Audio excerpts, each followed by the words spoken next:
You know, I remember the first time I ever saw a Game Gear at a friend's house, and I must have been like 6 years old, and I ran back home to my parents and tried to explain what I just had witnessed. It's like a Master System controller but with a screen, except it's big, like a Mega Drive controller, and I need one. And I'm pretty sure their response was something like, yeah, sure, why don't you go play in the street some more?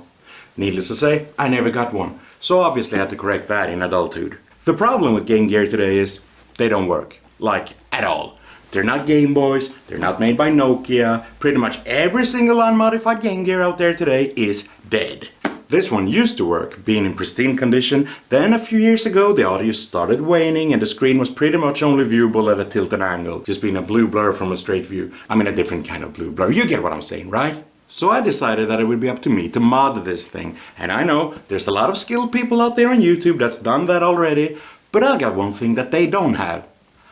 I don't know shit! So if I could do it, you could probably do it too, or something. My experience in modding basically comes down to two things.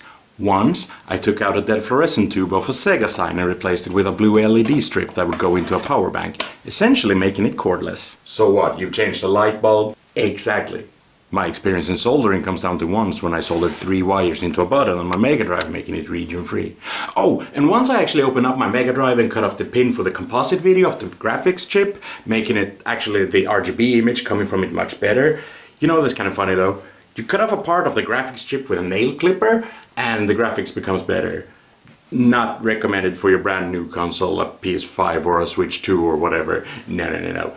That's 80s tech for you. So one thing I knew for sure was that if I was gonna mod the insides of this thing, I'd want to do the outside as well. And judging by what I once drew in my Sonic 2 manual as a 6-year-old, apparently being bothered that Tails wasn't pictured in there, I'm pretty sure that 6-year-old me would agree that putting my own Sonic drawing on a Game Gear would be a great idea. Also gotta love how they made sure to remind everyone in there not to expose their game to immediate light, not stab it with a knife, put it on fire, pour deadly poison on it, or smash it with a hammer. Like, who do they think we are? Oh. So first thing I did was drawing a crude mock-up sketch in Photoshop. I snapped a photo of Figurine to use as a basis for Sonic. I had this picture in my mind of having him chased by Robotnik, whom I couldn't exactly decide how I wanted to look, but I knew I liked the idea of having him raising his fist in anger up there. When the mock-up was done, I actually taped some paper to the computer screen and went sketching from there. Yeah, I know, great light table, huh? But if it works, right? And this way I'd also get the proportions of the Game Gear right.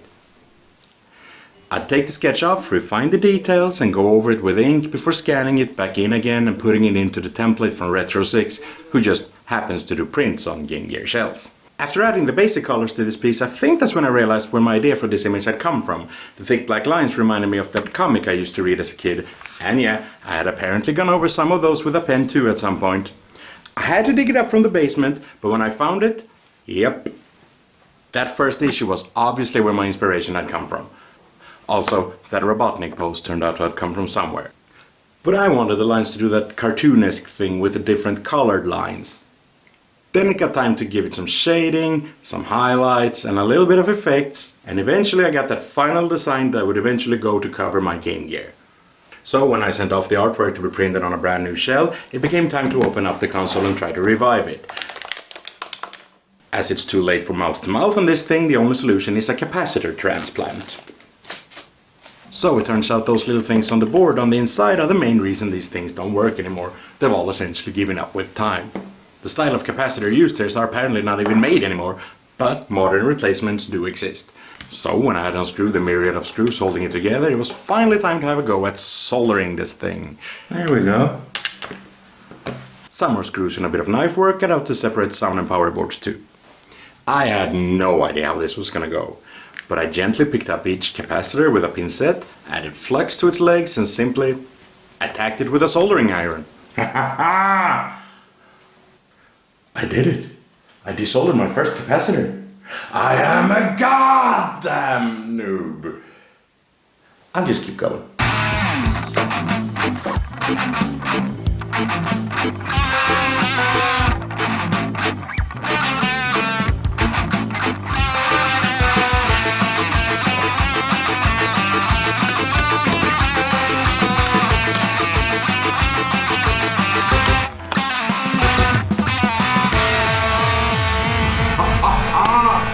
It's alive! Oh!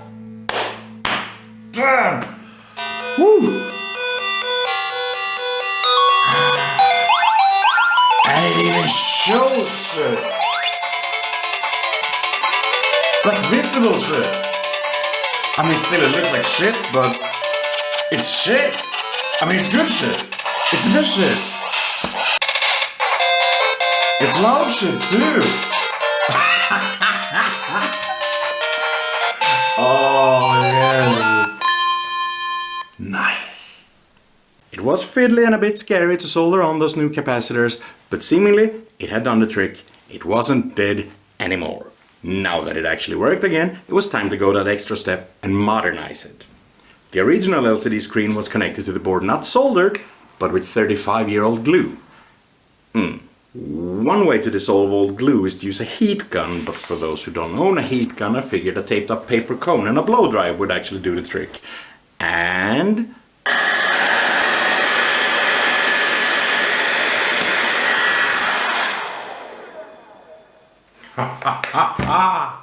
it actually worked! Desoldering 2 points on the sides of the screen get off the light tube that lit the screen up. Explains why the Game Gear is thick as a brick, I suppose. I tried changing the capacitors for the power board too, but most of them simply wouldn't move. The legs of those things just were so utterly synced into the board that you'd think whoever worked on this particular unit in the factory back in 1990 must have had a burning hatred for modders from the future. Well, okay, you win. I'll leave this part mostly unmodified. Mostly. But at least it works, right? The new BennVenn IPS screen I had ordered came with not one but 2 identical ribbon cables to solder on for attaching it, in case one would break. Would I really need to? Well, we're about to find out, aren't we? The instructions were very clear on one point. Note: do not ever use thin liquid flux or IPA on this display. It will ruin the IPS panel. Oh well.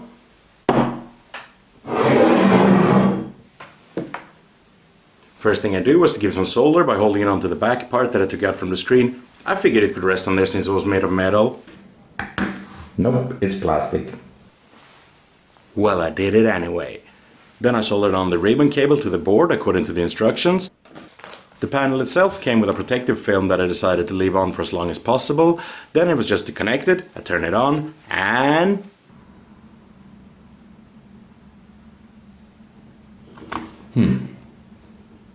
Well, that actually met my expectations.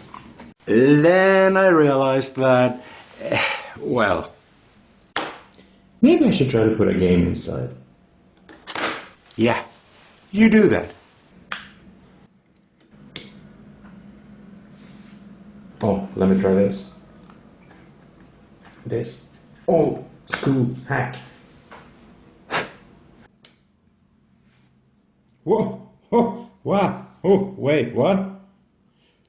No! Ha! Ha ha! Blowing in the cartridge, huh? Yeah, true hacking skills right there. No, ooh, damn! Well, I didn't connect the soundboard because I didn't think this would work. But here we are. Wow, okay. Yeah, so that's what they look like. Okay. Now it was time to add a touch sensor to this thing. Yes, this Game Gear has a secret button that activates with a touch. It turns on the options menu for the screen. And off. And on and off. Oh, that's too much fun. At this point, my new shell with my own artwork on it had arrived, and I was eager to have a look at it. The plastic shell came in bubble wrap and the glass lens would fit right on top. It was nice seeing it like this, but the plastic of this shell did feel a little bit different from the original. So I decided I would use the original back half of the shell where my hands would rest on the back and the printed half on the front. Much better. The screen came with a bracket that was screwed into place to hold it in check, but one thing had to go. This screw post right here needs to be cut in order to fit a new screen like this. Luckily it snapped off very easily, so that wasn't a problem. However, this is where the problems came busting in. I might have been on a lucky streak this far, but that was about to change. When trying to piece the board back into the shell, the cables for the touch sensor came off the pads they were soldered onto of the ribbon cable, and when trying to solder it back, well, it is now an X-pad. It has ceased to be. As the touch sensor is a necessary part of a working build, I did what any sensible person would do. I focused on something else. Believe it or not, this kit actually comes with an HDMI output. Yes, this portable connects to a modern TV as if it was a Nintendo Switch. The HDMI output came with a 3D printed bracket that I would use to mark out where I need to cut the shell for it. However, it didn't really fit onto the post on the back of the original shell, so I had to widen the hole the best I could. I tried a screwdriver. I tried a knife. I tried an even bigger knife. Eventually what really worked was simply smashing holes through it. Yes, Hulk smash. Finally it fit in there, and with a knife, some pliers and a nail file, I could cut a hole in the shell for it. There we go. So, the touch sensor then. Well, it turns out that BennVenn, who made and sold the screen, actually has a Discord server when people in over their heads like myself could get some good expertise on the matter. The soldering iron I was using didn't have a heat regulator, and that would easily go over the 300 degrees that was recommended for soldering stuff like this, essentially ruining the cable in the process. Turns out, my fears had come true.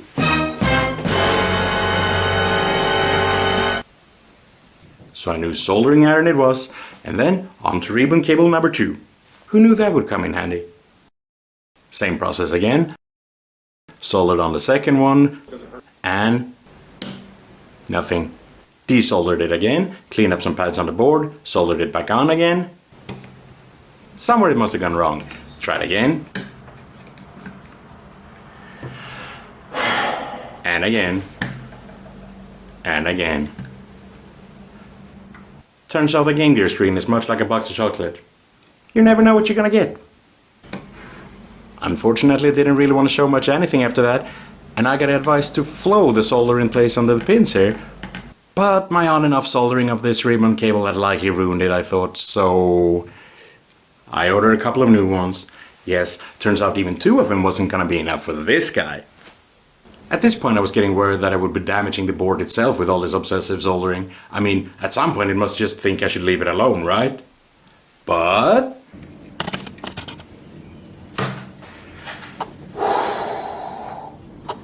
finally it was reborn again. So we were back on track again, and while I was at it I also decided to order 2 new speakers for my Game Gear for stereo sound. But somehow I ended up getting 4 of them. So with the original Game Gear speaker included, I was now sitting on 5 speakers. Oh, your Game Gear has stereo? Mine has surround. Since the original only had 1, I wasn't first prepared that the new shell would have space for 2 speakers. But story goes, the Game Gear was always intended to have 2, but was cut down to 1 by Sega last second for cost-saving measures. Turns out pretty much all games for it support stereo sound though. So with that I also needed a new soundboard with dual speaker outputs on it, and as I got to choose the color when ordering a new one from SIF, I obviously went for the pink one. Not that anyone ever would see it, but just knowing it was pink just made it a little bit better. But when turning it on, yeah, those speakers may be in stereo, but sound quality wise, that sounded pretty teeny, I thought. Just listen to this. Yeah, not the greatest. So I decided that I'll use the original speaker to connect it on one side and only use one of the new speakers to connect on the other side.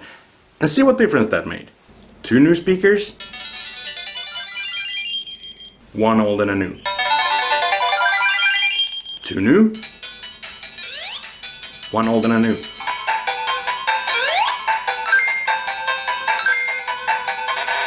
Yeah, the difference is quite clear. I'm not getting rid of the original speaker here. Touch sensor goes back on, speakers and HDMI port connected, board screwed in, and now it was time for the scariest part of all, trimming.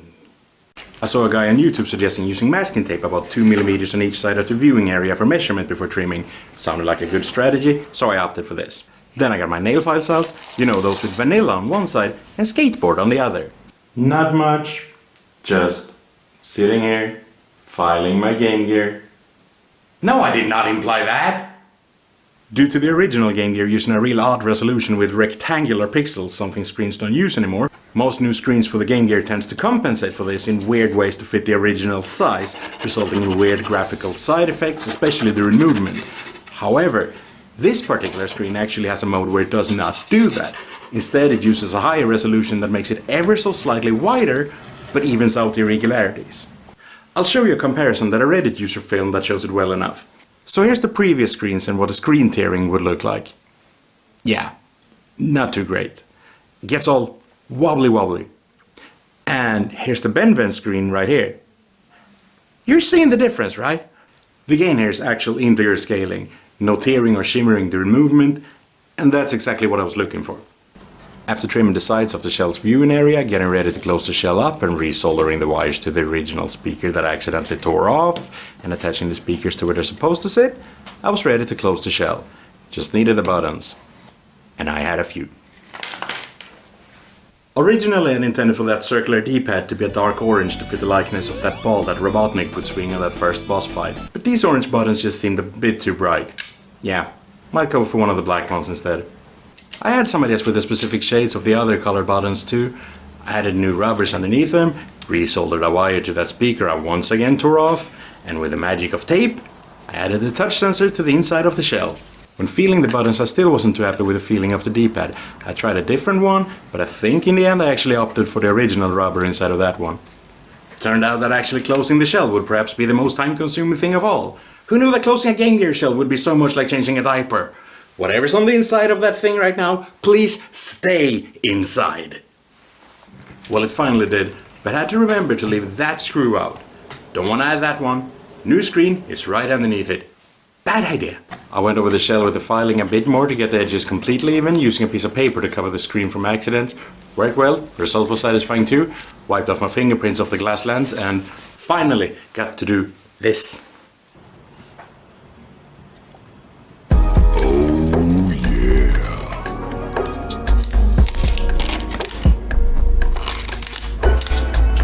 The glass lens came with its own double-sided tape, and eventually I did get it down there, however amateurish it may have been.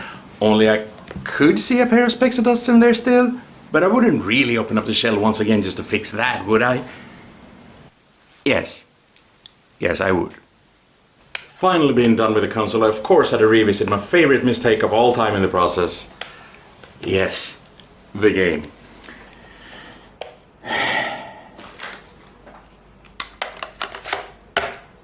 Works much better with a game inside. I should know that by now.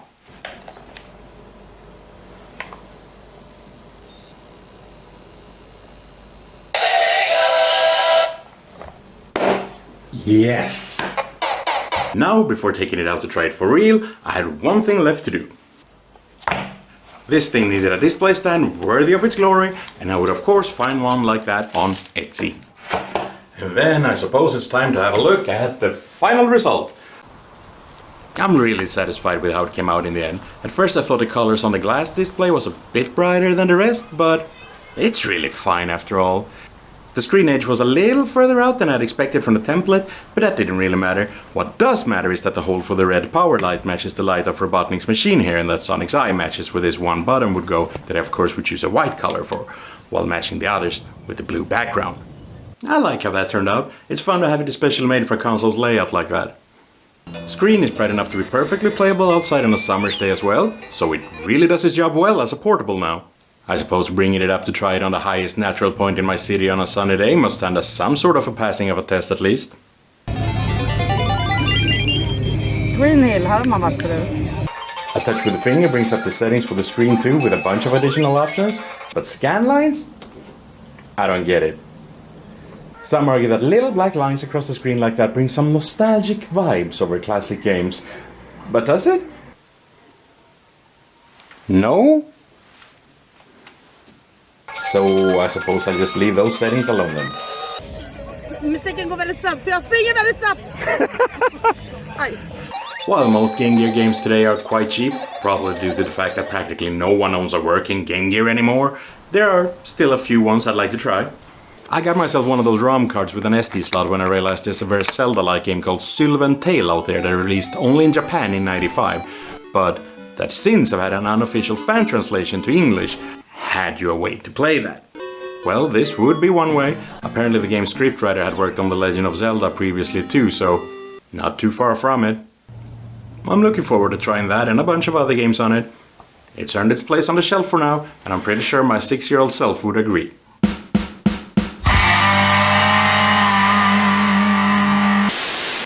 And it's time for Flux Capacitor. The Flux Capacitor! I don't actually know if this phone works. Oh Jesus fucking... Aha! Öl är rund! Vad kan hända? Ja, så kan man säga. Yes, the secret game gear has a button that activates with a touch. It's not a secret game gear though. Or else it wouldn't be here.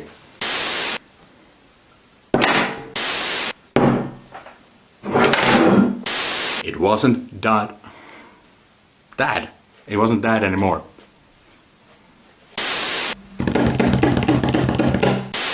Ja, då kommer vi bli med på YouTube då. Ja, vi är youtubers nu. Ja. Det är du och jag, Jocke och Jonna och Camilla Läckberg. So it really does its job well as a portable.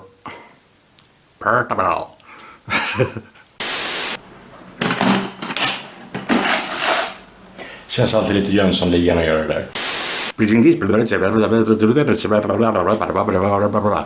Henry Bowers hade varit nöjd. And here's the pop-up from AdBlock. Just wanted to tell you that we block pop-ups for a living. And then I suppose it's time to have a look at the final result. I stole that phrase. The new BennVenn IPS screen I had ordered came with not one but two identical